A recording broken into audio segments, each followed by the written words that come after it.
안녕하세요. 김성길 목사와 함께하는 예수님 이야기 제3단원 예수님의 성품교실입니다. 이 시간에 9번째 시간이 되겠습니다. 이 시간부터는 이제 이 책의 본론이라고 할 수 있는, 지금까지는 서론적인 부분으로서 우리가 성품에 대해서 왜 성품교실이 필요한지, 또 어떻게 해야 되는지, 세상이 교육하는 성품, 또 성경이 보여주는 성품들, 이런 다양한 내용들을 우리가 살펴봤습니다. 이 시간부터는 이제 본론 속으로 들어가려고 해요. 4장부터 시작이 됩니다. 예수님 성품 배우기 첫 번째, 5개씩 정리를 했어요. 5개. 또 뒤에 가서 조금 남으면 3개, 4개씩. 그래서 총 쉬운 2개의 성품을 정리를 했습니다. 사실 성품이라는 것은 다 연결고리가 있어요. 부드러움이 있어서 그게 또 온유함으로 나타날 수도 있고, 그래서 전부 연결성이 다 있고, 또 원재료적 성품이 있는가 하면 행동적 성품이 있습니다. 막 열정이라고 하는 이 재료적 성품이 또 막 도전이라든지 이런 또 행동하는 현실적 성품으로 만들어질 수도 있고, 그래서 우리가 성품 교육, 또 성품 교실 그러면 어느 것 하나만 딱 꼬집어서 이야기하기보다는 전체를 이렇게 아우러서 이렇게 살펴보면서 그것을 자꾸 익숙하게 훈련하도록 하면 여러 가지 부분에서 본질적인 것과 행동적인 것 다양하게 다 발전할 수가 있습니다. 그래서 페이지는 51페이지예요. 제 4장에서는 5가지 성품을 적었어요. 예수님의 성품, 질서의식 강화하기, 상대방 세워주기, 자기 관리하기, 분별력 키우기, 올바른 가치 추구 능력 키우기.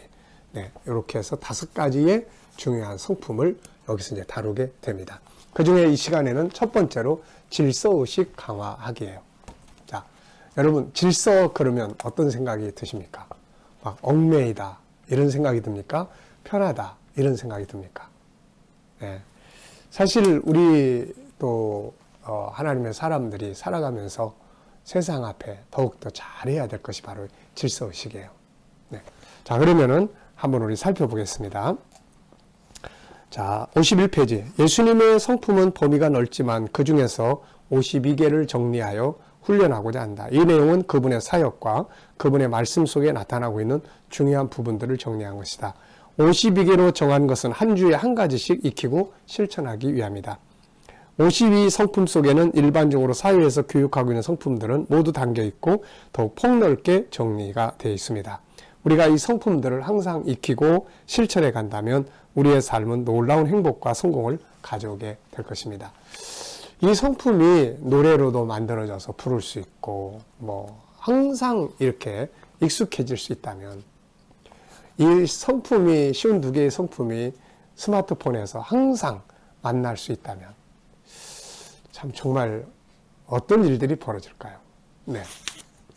자, 예수님께서는 사도 바울은 빌립보서 2장 5절에 너희 안에 이 마음을 품으라고 했습니다. 곧 그리스도 예수의 마음이니, 그러면서 자기 자신도 그리스도를 본받고 있다고 이야기를 합니다. 고린도서 11장 1절에는 내가 그리스도를 본받는 자 된 것 같이 너희는 나를 본받는 자가 되라, 이렇게 이야기를 해요. 배우는 겁니다. 타락한 우리는 원래 모습을 완전하게 살아가기가 쉽지 않기 때문에 다시 배우는 거예요. 군대 가면 다시 배우잖아요. 말하는 법도 배우고, 걷는 법도 배우고, 밥 먹는 법도 배우고, 다시 배우는 거예요. 다시. 직장에 가면 다시 또 배우는 거예요. 그래서 우리가 이렇게 성품은 나이가 작든 크든 간에 계속 배워야 좋은 성품으로 발전을 하고, 좋은 성품으로 발전해야 아름다운 삶이 만들어지는 거죠. 자, 이제 그리스도의 성품을 배우고 훈련하고 실천해보자. 이 순서는 마태복음의 흐름을 따라 정리되었고 마가복음, 누가복음, 요한복음 등을 참고해서 정리가 됐다. 그래서 사복음서에 특히 마태복음의 각 장의 순서에 따라서 성품이 정리가 되어 있다는 걸 참고하시기 바랍니다. 자, 그 중에서 제일 첫 번째는 질서의식 강화하기예요. 여러분, 예수님 그러면 제일 먼저 뭐가 떠오르십니까? 뭐가? 저는 예수님 그러면 물론 십자가를 우리가 생각하지만 십자가라는 게 뭐예요? 결국 하나님의 뜻을 순종하는 거잖아요. 하나님이 세우신 질서, 그 질서를 따라가는 거예요. 그래서 예수님 그러면 항상 제일 먼저 생각나는 거는 질서예요. 철저하게 그 질서를 지키셨다는 거죠. 우리가 질서를 지킨다는 것은 무슨 의미입니까? 여기 보면은 규칙을 지킨다. 또 원칙을 지킨다. 정해진 룰을 지킨다. 세례요한이 세례받는데 예수님이 가셔가지고 이제 내가 왔으니까 자네 나와. 그렇다면 정해진 룰을 지금 깨트리고 있는 거죠. 그런데 예수님은 그걸 존중히 여겼어요. 가서 그 앞에 머리 숙이고 세례받습니다. 이게 질서의식이에요. 네. 또 예의를 지키는 거죠. 자기가 지켜야 될 그런 도리들을 지키는 거. 이런 게 다 질서예요. 자, 질서의 반대는 무질서죠. 자, 질서는 평화를 가져오고 평안과 안정감을 가져오는 반면에 무질서는 혼란을 가져오죠. 혼돈, 혼란, 고통이 옵니다. 자, 질서를 잘 지키는 것은 생존과 직결되어 있고 행복과 성공적 삶에 크게 관계되어 있습니다. 대부분의 많은 사고와 사건은 질서를 지키지 않은 데서 나타납니다. 운전할 때는 술을 먹으면 안 됩니다. 이게 질서예요. 이게 규칙입니다. 그런데 술 마시고 운전하다가 치여서 다른 사람 죽게 만들고, 네, 참 모든 수많은 문제는 바로 이 무질서에서 다 나와요. 네. 자, 하나님께서 세상을 만드실 때 창조의 질서, 네, 먼저 하나님은 창세기 1장에서 천지 창조의 말을 하셨잖아요. 근데 이 창조는 두 부분으로 이루어졌어요. 하나는 무에서 유를 창조합니다. 원재료들을 만드세요. 근데 두 번째 창조는 질서 창조예요.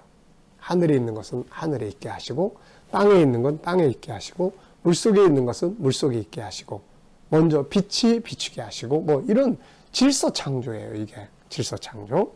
그래서 창세기 1장 2절을 보면 땅이 혼돈하고 공허하며 흑암이 깊음이 있고 질서가 없을 때는 재료가 만들어져 있어도 공허해요. 캄캄해. 그리고 혼돈스러워요. 그래서 질서가 파괴되면 공허와 혼돈, 어두움에서 방황하게 되는 거죠. 네. 이런 상태에서 하나님은 질서를 창조하셨는데 이것들이 바로 빛으로부터 시작을 해요. 이것들을 다스릴 사람 창조까지 쭉 이루어져요. 이게 질서입니다. 우주에는 우주의 질서가 있고 땅 위에 하늘, 땅 속, 바다 속에 모두 질서가 있어요. 바다 속에 살아야 할 것들이 어느 날 육지로 올라와 버리면 파멸이에요. 모든 피조물 속에는 질서가 주어집니다. 그것들이 안전하게 움직이기 위해서는 사람과 사람 사이, 사람과 만물 사이에 서로 지켜져야 할 질서가 있는 거죠.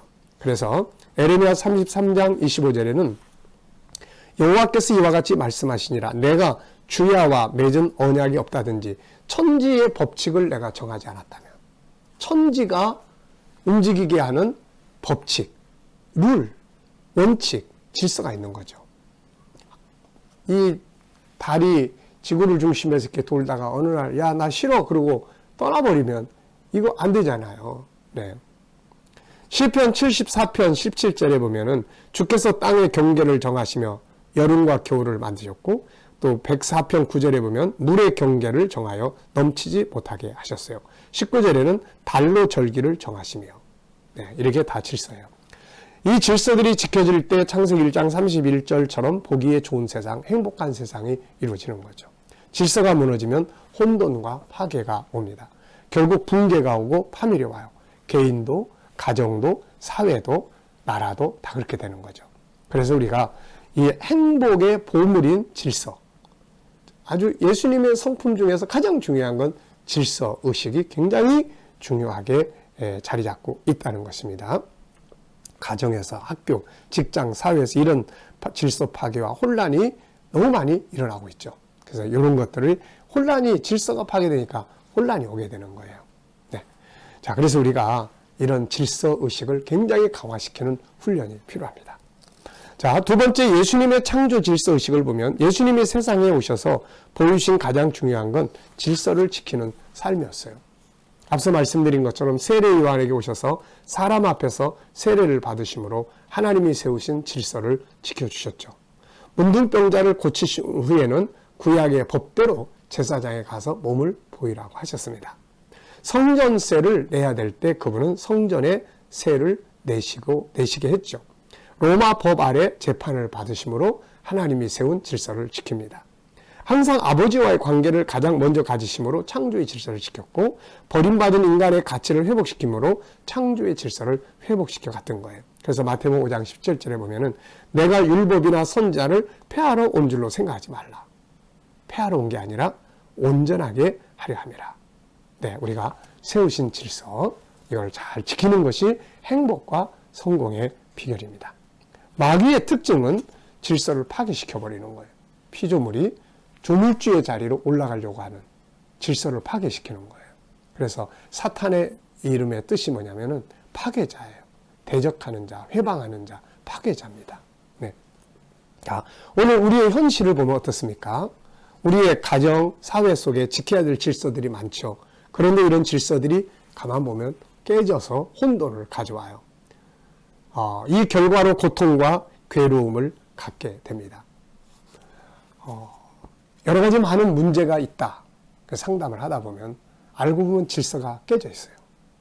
남편이 지켜야 될 위치, 아내가 지켜야 될 위치를 다 벗어났고, 가정, 부모와 자녀가 지켜야 될 위치를 벗어났고, 말도 다 질서가 있거든요. 해야 될 말, 해서는 안 될 말. 근데 말의 질서가 다 깨져가지고, 말이 막 엉망이 되어버려요. 그러면 혼돈이 오는 거예요. 상처가 되는 거고. 자, 그래서 성경은 부부지간의 질서를 이야기했죠. 에베소 6장 22절 이하에 쭉 보면 아내들은 이렇게, 남편은 이렇게 돼야 되는데 이 질서가 막 파괴돼 버린 거예요. 힘의 논리에 의해서 막 지배하게 되고. 안타깝게도 세상의 많은 곳에 이런 질서가 지켜지지 않아서 서로 간에 불신이 생기고 결국은 본인, 당사자, 자녀들이 고통의 부메랑을 맞습니다. 부모와 자녀 간의 질서, 선생님과 학생들이 지켜야 될 질서, 사회 공동체의 질서, 서로가 안전하게 평화와 행복을 누리기 위해서 우리가 관계의 질서, 음식의 질서, 건축의 질서, 쓰지 말아야 될 재료들을 막 갖다 써요. 이 원칙이 다 깨지는 거예요. 또 교통의 질서, 지켜야 될 교통을 안 지켜버려요. 파란불이 켜지면 가고 빨간불에 서야 되는데 당연히 안 지켜버려요. 당연히. 이게 당연한 질서가 안 지키니까 사고가 일어나고 그렇게 되는 거예요. 운전할 때 음주하면 안 되는데 술 마시고 운전해요. 막 이런 거. 애완견을 끌고 나오면 당연히 배설물, 견주가 치워야 되고 가야 되는데 안 치우고 그냥 가버려요. 농산물 생산할 때 유해한 농약 쓰면 안 되는데 막 써버려요. 건축주와 공사하는 사람들, 입주자들 다 이게 질서를 잘 지켜서 원칙을 지켜줘야 되는데 안 돼요. 기업과 노동자 간에 어른을 공경해야 되는데 사회 질서인데 이런 부분들, 사람과 사람 사이, 자연 만물 속에 지켜야 돼요. 잘 보호하고 관리해야 되는데 막 다 깨트리고 파괴시켜요. 부메랑이 돼서 어느 날 막 기상이변으로 우리한테 다가오는 거죠. 언어 속에도 질서가 있습니다. 좋은 말, 또 아름다운 말, 능력의 말. 근데 막 다 깨져가지고 언어의 질서가 바뀌게 돼서 막 죽이는 말들이 막 쏟아져 나오잖아요. 세상의 모든 일은 질서를 깨트린 데서 발생합니다. 가정의 혼란, 사회 혼란, 인생의 혼란, 삶의 혼란, 언어의 혼란, 비즈니스의 혼란, 만물의 혼란, 이런 부분들이에요. 그래서 이런 것들을 우리가 잘 찾아서 우리가 질서를 잘 지키는, 질서의식을 강화시키는 이 성품을 훈련을 해야 돼요. 자, 여러분, 질서의식은 우리의 생존을 지켜주는 중요한 성품입니다. 질서의식이 무너지면 결국 생존의 위협을 받게 됩니다. 자, 여러분, 오늘 주변에 우리가 지켜야 될 질서가 무엇이 있는지, 내 가정에서 내가 지켜야 될 질서는 뭔지 한번 생각을 해 보시기 바랍니다. 가정에서 지켜야 될 질서, 사회에서 지켜야 될 질서, 리더자로 지켜야 될 질서는 뭔지 한번 생각해 보시고, 이제 질서의식, 이 성품을 강화시키기 위해서는 4가지가 필요해요. 자, 첫째, 필요성을 꼭 가지시라는 거. 둘째, 의지를 가지라는 거. 셋째, 할 수 있으면 선언문, 나는 질서를 잘 지키겠다. 이런 선언문을 가지고, 물론 100%는 다 못해요. 그러나 안 하는 것보다는 하려고 하는 노력이 필요해요. 조금 수고가 들더라도 질서, 좀 돌아가더라도 질서의식. 그리고 4번째는 반복이에요. 제가 이 이야기는 계속 할 겁니다. 필요성, 의지, 선언, 그 다음에 반복, 행동이에요. 이렇게 하면은 나도 모르게 나중에 이런 성품들이 강화됩니다. 자, 첫 번째로 예수님의 성품, 첫 번째는 질서의식 강화시키기였습니다. 이 시간 말씀 여기서 마치겠습니다. 감사합니다.